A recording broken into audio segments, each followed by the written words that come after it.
Jangan, gitu ya. Jangan kita kemudian menyalahkan penambang rakyat dengan bilang melakukan pengusahaan lingkungan, sementara kita juga secara sadar memberikan izin-izin kepada bidang-bidang usaha yang lain yang juga merusak lingkungan. Hercules 3.000 lebih suara.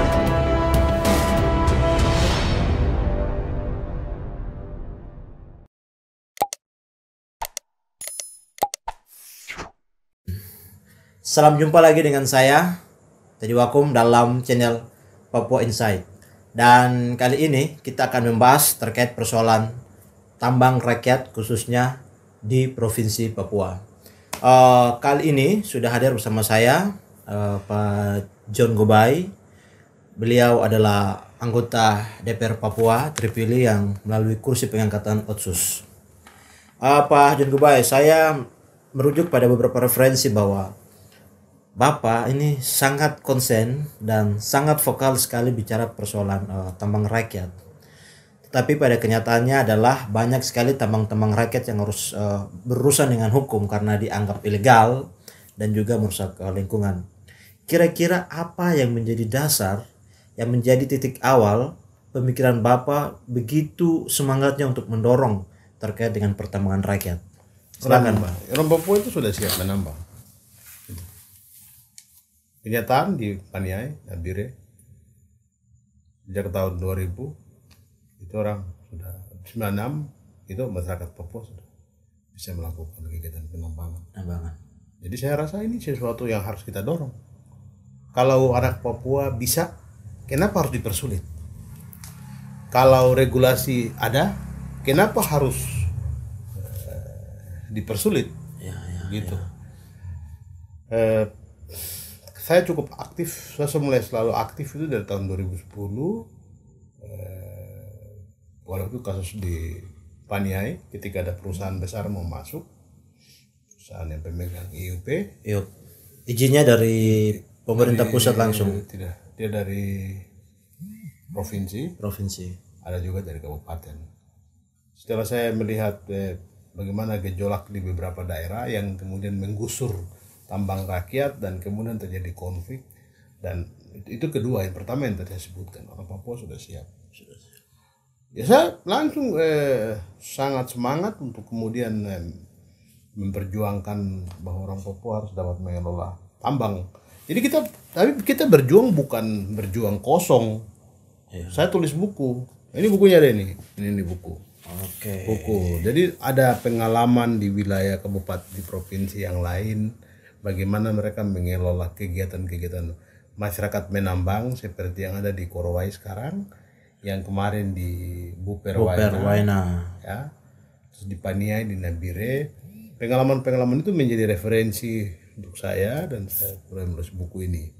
Pada waktu itu kan undang-undangnya Undang-Undang 4 tahun 2009. Memang di pasal 22 itu dia sedikit mempersulit tambang rakyat karena harus menunggu sampai dengan 15 tahun. Kalau dia lakukan berturut-turut, maka itu baru dapat ditetapkan menjadi sebuah wilayah pertambangan rakyat.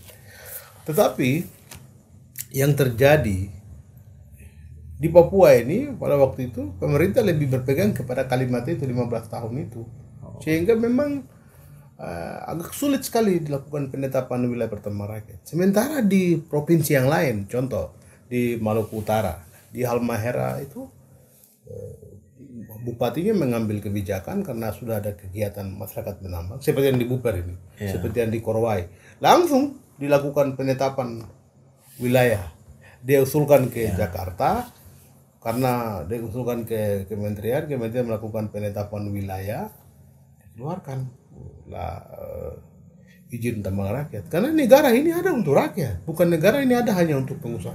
Tetapi ada istilah lain kan, ada yang mengatakan bahwa itu berdampak pada lingkungan, artinya bahwa pengelolaan limbah dari pertambangan rakyat ini kemudian bisa berdampak buruk terhadap lingkungan atau pemulihan lingkungan sekitar. Saya mau tanya, apakah kegiatan penambangan yang berskala besar tidak merusak lingkungan? Kan merusak lingkungan juga. Apakah kemudian tidak usah ini? Apakah kemudian kegiatan-kegiatan penebangan hutan, apakah kita bisa kontrol, menjamin bahwa dia tidak merusak fungsi hutan walaupun sudah mempunyai izin? Ya. Jadi semua ini sebenarnya berdampak pada lingkungan.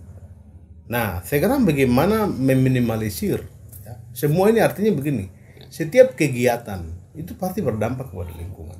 Ya. Anda lihat saja di kota Jayapura ini, daerah-daerah wilayah-wilayah resapan air dibangun, wilayah-wilayah hutan sagu dibongkar dibangun. Bukankah itu merusak lingkungan? Ya? Coba lihat itu orang bangun PTC dulu. Ya. Ya, contoh real. Ya, jadi contoh real. jangan kita kemudian mau menyalahkan penambang rakyat dengan bilang melakukan pengerusakan lingkungan, sementara kita juga secara sadar memberikan izin-izin kepada bidang-bidang usaha yang lain yang juga merusak lingkungan. Ya. Jadi menurut saya itu yang terpenting dalam soal lingkungan itu soal pengawasan, pembinaan. Karena selama ini penambang rakyat ini kan tidak mendapatkan pengawasan yang baik, pembinaan yang baik. Ya, jadi penambang rakyat ini seperti menjadi anak tiri. Nah, tapi kembali ke soal tadi, jadi kemudian kita teman-teman di Jakarta berjuang mengajukan judicial review terhadap pasal 22 yang mengatur 15 tahun itu dilakukan oleh teman-teman di Bangka Belitung. Kemudian pemerintah ketika sidang di MK, pemerintah tidak bisa menjelaskan kenapa harus ada 15 tahun itu. Nah, ini kemudian kita melihat bahwa ini adalah frasa pasal titipan. Ini ayat titipan dari investor besar. Karena banyak kali ketika tunggu 15 tahun potensinya bagus, datanglah IUP. Ya. IUP izin usaha diberikan di wilayah di mana masyarakat sedang melakukan penambangan rakyat. Ini yang selama Undang-Undang 4 tahun 2009 ini diberlakukan, sering sekali terjadi konflik antara penambang rakyat dengan IUP baru. Itu masalahnya di situ. Nah, kemudian dibatalkan oleh MK. Nah, di dalam undang-undang yang baru, Undang-Undang Nomor 3 Tahun 2020, itu pasal itu sudah hilang. Nah, ada pasal 24 yang menjelaskan bahwa pasal 24 itu di Undang-Undang 4 Tahun 2009 dengan undang-undang terbaru Undang-Undang Nomor 3 Tahun 2020 tentang perubahan Undang-Undang Nomor 4 Tahun 2009 tentang pertambangan mineral dan batu bara itu dipertahankan. Bahkan menurut penjelasan Kepala Bagian Hukum Dirjen Mineral dan Batu Bara itu bahwa kalau di pasal 24 kan bunyinya begini. Kegiatan pertambangan rakyat yang berlangsung sebelum diundangkannya undang-undang ini itu mendapatkan prioritas untuk penetapan menjadi wilayah pertambangan rakyat. Sekarang kita lihat di Papua. Nabire, Paniai, Nabire, Paniai itu sudah berlangsung sebelum tahun 2009. Harusnya wilayah-wilayah itu sudah ditetapkan sebagai wilayah pertambangan rakyat. Tetapi pasal 22 tadi itu yang kemudian mengunci. Nah, sekarang dengan penjelasan Kepala Bagian Hukum tadi, nah, di pasal di undang-undang yang baru, Undang-Undang 3 Tahun 2020 itu kemudian Kabak Hukum menjelaskan bahwa kegiatan-kegiatan pertambangan yang existing, artinya sedang bekerja dan berpotensi, mempunyai potensi tambang aluvial di atas permukaan seperti yang di Buper ini, di Korowai, di areal Freeport, ini wajib untuk ditetapkan menjadi wilayah pertambangan rakyat. Jadi wajib hukumnya. Sehingga pasal ini itu harus dikawal oleh pemerintah Provinsi Papua, pemerintah kabupaten kota, Kabupaten Paniai, Kabupaten Yahukimo, Kabupaten Bovendigul, Kabupaten Pegunungan Bintang. Saya baru dengar lagi di Waropenada, di Sarmi, di Supiori. Ini harus dikawal dan dimaksimalkan untuk kepentingan masyarakat, termasuk yang ada di kota Jayapura.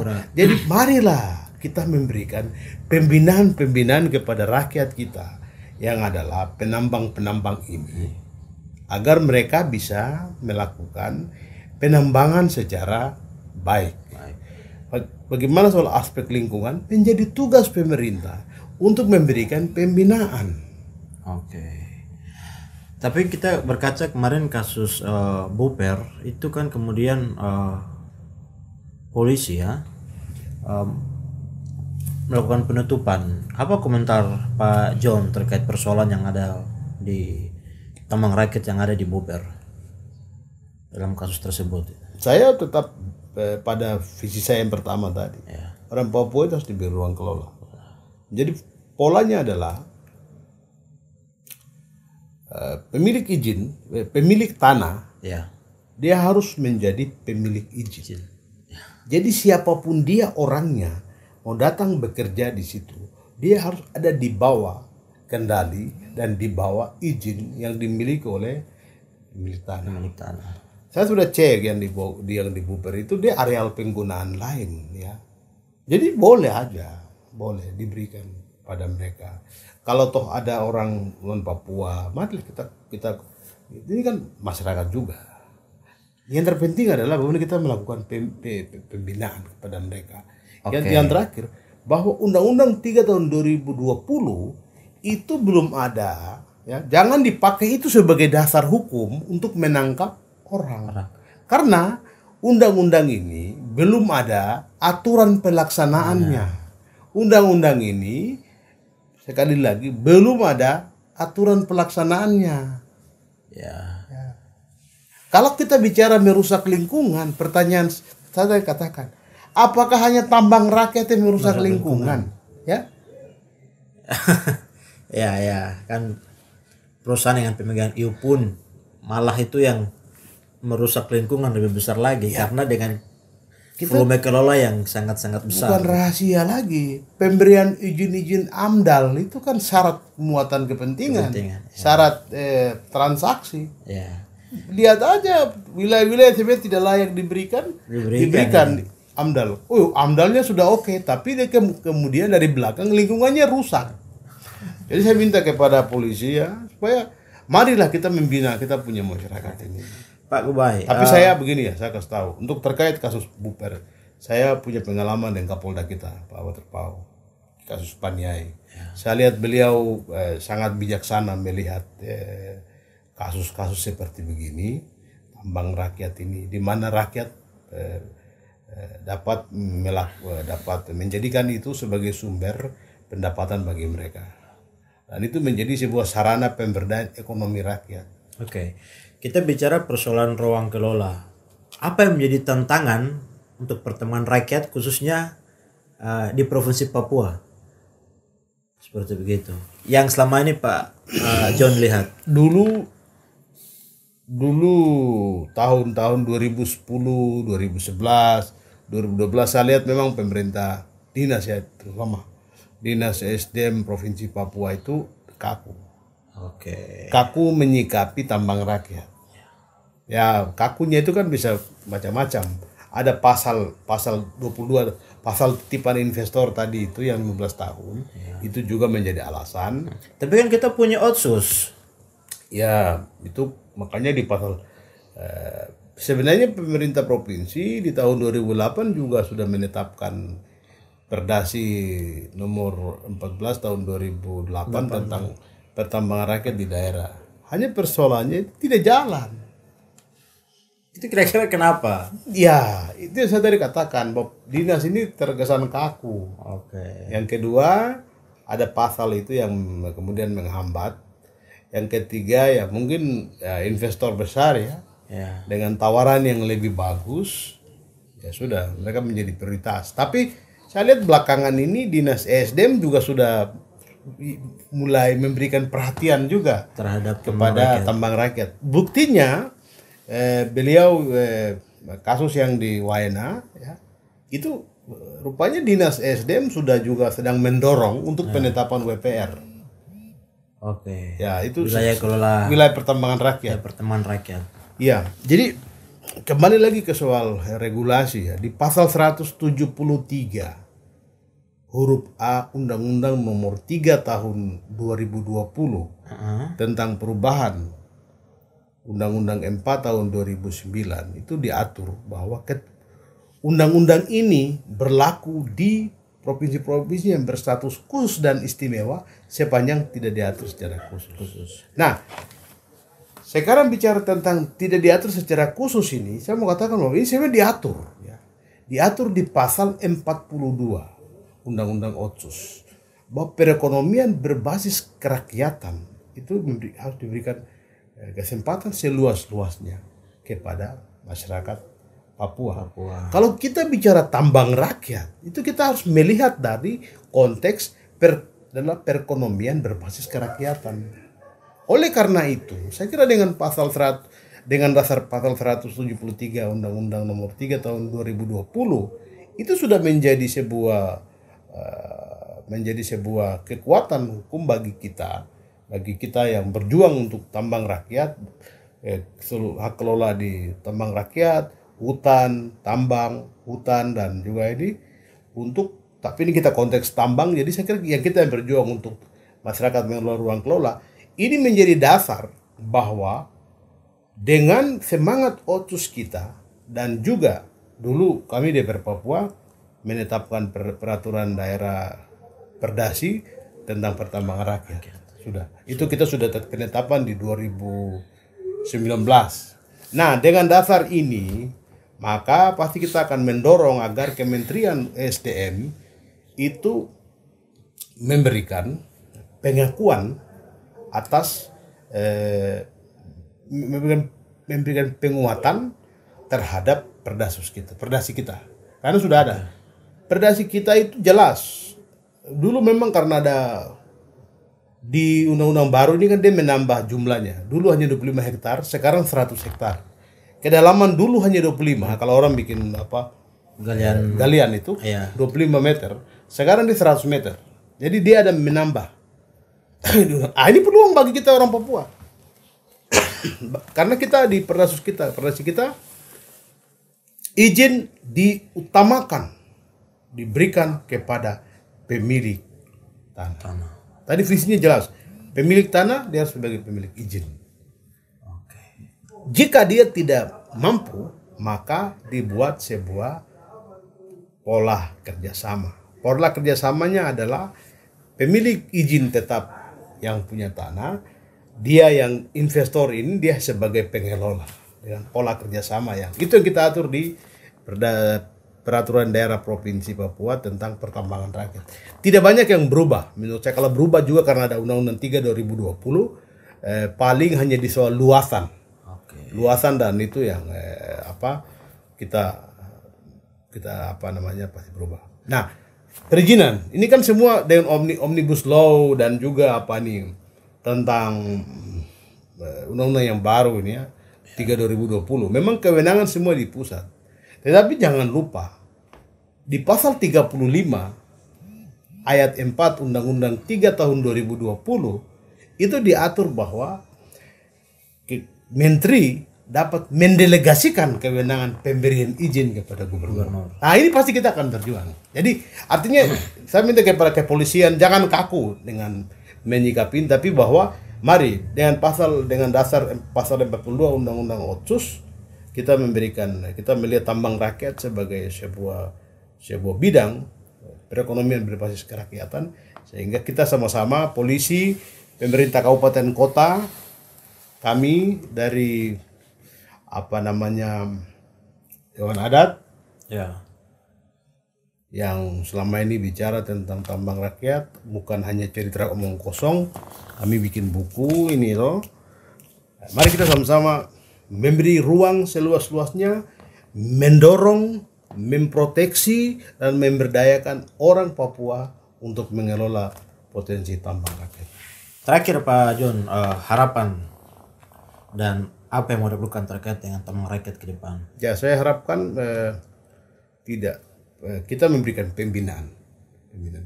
Tidak perlu ada upaya hukum, penindakan hukum kepada para pelaku penambang rakyat. Karena alasannya tidak adil ya. Alasannya Ya kalau kita mau bicara pelanggaran, saya kira perusahaan-perusahaan besar juga banyak melakukan pelanggaran. Ya. Siapa bilang Laut Arafura dia steril dari limbah buangannya Freeport? Oh enggak, makanya saya bilang jangan penambang rakyat itu menjadi sasaran mengatakan mereka merusak lingkungan. Anda salah itu. Ya. Karena banyak yang besar-besar juga justru merusak lingkungan yang lebih besar lagi. Ya. Baik, terima kasih Pak John buat waktunya. Saya pikir penjelasan yang sangat komprehensif dan sangat lengkap sekali dan penuh dengan data, dan saya pikir pasti para penonton juga akan sangat puas dan akan bisa terjawab dengan baik terkait apa yang seputar pertanyaan tentang pertambangan rakyat khususnya yang ada di Papua. Siap. Mungkin begitu Pak John, terima kasih dan kita akan lanjut lagi dengan diskusi-diskusi yang selanjutnya. Terima kasih. Selamat malam semuanya. Sampai jumpa.